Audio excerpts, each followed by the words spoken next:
ാണ് കുടുംബത്തിന്റെ ആവശ്യം. Kerala vision news, Thrissur. വധശ്രമം ഉൾപ്പെടെ നിരവധി ക്രിമിനൽ കേസുകളിലെ പ്രതിയെ കാപ്പ ചുമത്തി നാടുകടത്തി. എടക്കഴിയൂർ സ്വദേശി നജീബിനാണ് കാപ്പ ചുമത്തിയത്. ചാവക്കാട് പോലീസ് സ്റ്റേഷനിൽ മാത്രം കാപ്പ ചുമത്തുന്ന 7ാമത്തെ പ്രതിയാണ് ഇയാൾ. അർജുനെ വേഗം കണ്ടെത്തണമെന്നാവശ്യപ്പെട്ട് കോഴിക്കോട് നാട്ടുകാരുടെ പ്രതിഷേധം. സേവ് അർജുൻ എന്നാവശ്യപ്പെട്ട് തണ്ണീർപ്പന്തലിൽ നാട്ടുകാർ പ്രതിഷേധ മാർച്ച് നടത്തി.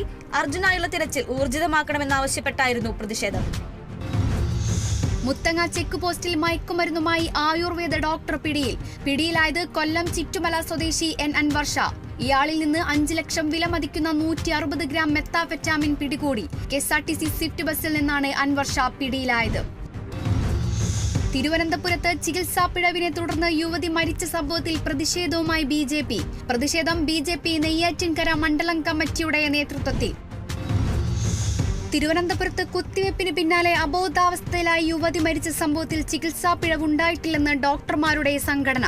ഉദരസംബന്ധമായ അസുഖത്തിന് സാധാരണ നൽകുന്ന മരുന്ന് മാത്രമാണ് നൽകിയതെന്നും മാരകമായ അലർജി പ്രവാഹമാകാം മരണകാരണമെന്നുമാണ് KGMOയുടെ വിശദീകരണം. കൊല്ലം ചടയമംഗലത്തെ ജ്വല്ലറിയിൽ നടന്ന മോഷണ ശ്രമത്തിലെ പ്രതികളെ അതിവേഗം പിടികൂടി പോലീസ്. പ്രതികൾ പിടിയിലായത് CCTV ദൃശ്യങ്ങൾ കേന്ദ്രീകരിച്ച് നടത്തിയ അന്വേഷണത്തിൽ.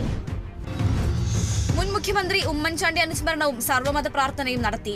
ഉമ്മൻചാണ്ടി ഫൗണ്ടേഷന്റെ നേതൃത്വത്തിൽ കൊല്ലം ആനയാടി ജംഗ്ഷനിലെ ഉമ്മൻചാണ്ടി നഗറിലാണ് പരിപാടി സംഘടിപ്പിച്ചത്. DCC president P Rajendraprasad, youth Congress സംസ്ഥാന പ്രസിഡന്റ് രാഹുൽ മാങ്കൂട്ടത്തിൽ തുടങ്ങിയവർ പങ്കെടുത്തു. കളിയടക്കപ്പ നേർച്ചയൊരുക്കി കണ്ടശാങ്കടവ് പള്ളി.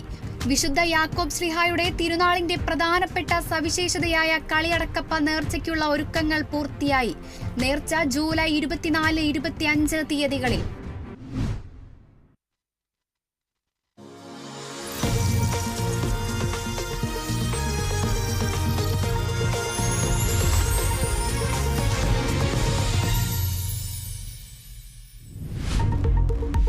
കർണാടക ഷിരൂരിൽ അർജുനായി തെരച്ചിൽ നടത്തിയ